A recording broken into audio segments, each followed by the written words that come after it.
Halfway through the day in Yorkshire, and there looked to be no holding 20-year-old Richard Burns, who was well ahead of his rivals. The battle for second place was hotly contested. Initially, Steve Bennett was up there, but it wasn't going to be his day. After Bennett rolled his car in Langdale, the Cumbrian driver Steve Eggleston took up the chase. Welshman Einan Price had the added pressure of a Top Gear camera on board. Keep it neat, hairpin right.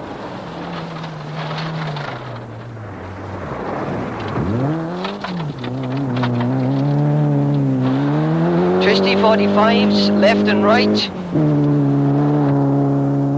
Although rallying is fun, at the end of the day it has to be paid for, but costs can vary considerably. The cheapest way is to buy a second-hand car. My team's made up from members of our local motor club, basically. David Williams actually bought the car for me a couple of years ago, and all the other people are sort of Peugeot specialists and just local enthusiasts.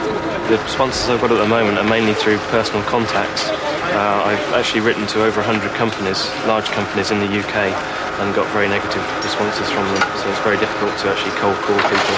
The prize money that we get back enables us to buy new tyres and petrol and hotel accommodation and things like that on events, so I've got to keep winning to keep rallying. On an event like this, the winner collects over £400, and there's prize money down to 10th place, albeit only £50. And at the end of the season, the overall championship winner collects another £1,000, with special prize money for the co-drivers and mechanics. Last year, Richard Burns picked up nearly £6,500.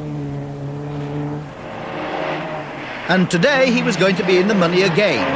He cruised home in 16th position overall in the York National, and in the Peugeot Challenge, a full minute and a quarter ahead of Steve Eggleston, who now moves up into second place in the overall competition.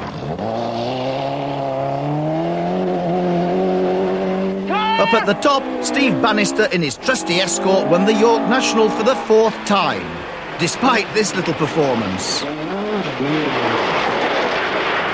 But it's interesting to think that if it hadn't been for those little Peugeots in the lower places, the event might not have taken place, and certainly would not have been the success it was.